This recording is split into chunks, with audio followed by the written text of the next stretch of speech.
팬데믹 쇼크로 인해 일상의 크고 작은 변화를 맞이하는 요즘, 비대면의 생활 속에서 나의 리듬을 만들어가는 것, 그 움직임이 소중해졌습니다.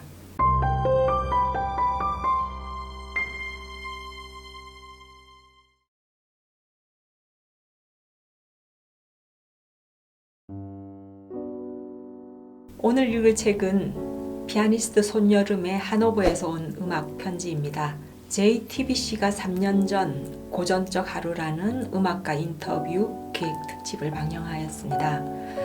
방송에서 손여름 피아니스트가 말한 대목이 마음에 와닿았습니다. 리듬이란 음을 쪼개고 난 사이의 공간을 말한다 라고 한 부분입니다. 하나하나 건반을 누르면 소리가 나지만 그 소리에 담겨있는 감정의 색깔은 그 공간을 어떻게 만들어내는가에 따라 소리의 느낌은 달라진다는 것을 알 수 있을 것 같았습니다. 숨을 멈추게 하는 음의 긴장감 역시 공간을 어떻게 만들어내느냐에 따라 달려있다는 것에 생각에 미쳤습니다. 세상의 모든 것이 공간이 만들어내는 리듬 속에 살고 있는 것 같았습니다.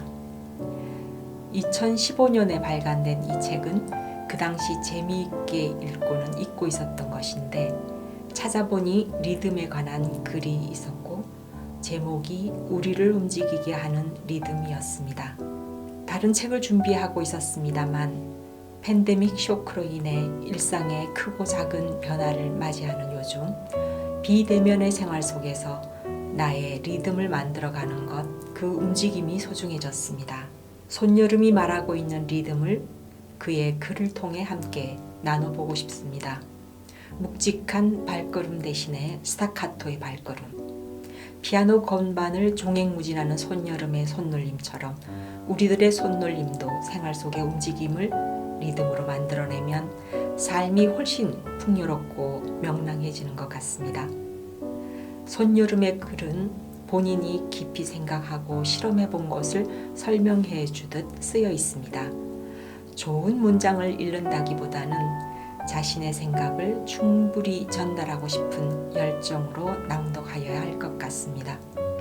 우리를 움직이게 만드는 것 리듬에 소개된 내용을 발췌하여 낭독하도록 하겠습니다.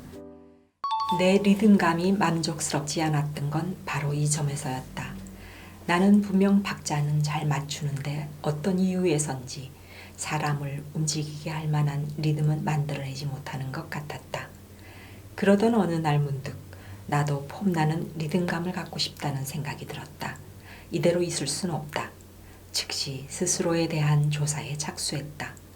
다각도로 관찰해 본 결과 찾아낸 나의 문제점은 크게 두 가지였다. 첫 번째는 내가 덜 쪼개고 덜 채운다는 것이었다.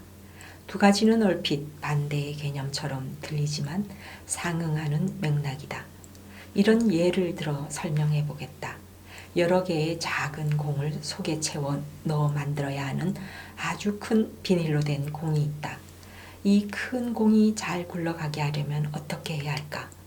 일단 속에 들어갈 작은 공이 크기는 최대한 작고 수는 최대한 많아야 좋을 것이다. 이것들을 매우 촘촘히 채워 큰 공 속의 빈틈을 최소한으로 줄여야 매끄럽게 굴러갈 것이기 때문이다. 이렇게 생각해보자. 채워야 할 큰 비닐공이 지름 1.5m라면 그 속에 농구공을 채워넣는 것이 더 잘 굴러가겠는가?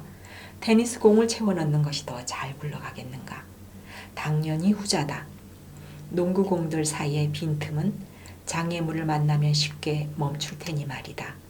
테니스공으로 하나하나 채워 넣었다고 치자. 이 테니스공들은 하나하나 정확히 최대치로 부풀려져 완벽한 구를 형성하고 있어야 한다. 하나라도 쭈그러져 있거나 설채워져 있다면 큰 비닐공의 형태 또한 일그러져 굴러가다 말고 언젠가는 멈추지 않겠는가? 리듬이 바로 이와 같아. 최소 단위를 쪼개어 가장 잘게 만든 다음 최대치로 채워 긴장감의 연속성을 만들면 비로소 리듬이 흥을 띠는 것이다. 이것을 파악하고 난 다음부터는 생활 속에서 쉴 새 없이 손가락을 움직이고 발을 구르며 이 감각을 익히고자 했다. 밥을 먹을 때도 젓가락을 두들겨 가면서 리듬감을, 얼굴에 화장품을 바르고 두드릴 때도 리듬감을 생각했다. 피아노 뚜껑을 닫고 그 위를 두들기며 리듬감을 느끼는 것에만 집중하는 연습도 많이 했다.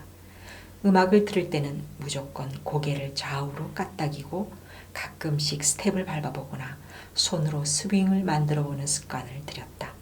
그러나 실은 두 번째 문제가 훨씬 더 중요한 사안이었다. 첫 번째 낭독의 발견 시간에 낭독을 한다는 것은 책을 깊이 읽기 위한 방안의 하나라고 말씀드렸었습니다. 오늘 읽은 이 글은 손여름의 생각을 실천해보는 것에 방점을 두고자 하였습니다. 얼굴에 화장품을 바르고 두드릴 때도 리듬감을 생각했다라는 것처럼요. 우리들의 생활에 리듬을 주는 방식으로 톡톡 두드려보고 손여름의 피아노 곡을 들어보면 어떨까요? 끝으로 오늘 영상으로 낭독을 함께 해주신 여러분께 손여름이 연주한 슈만의 판타지 작품 번호 17번을 추천해드리면서 마무리할까 합니다. 감사합니다.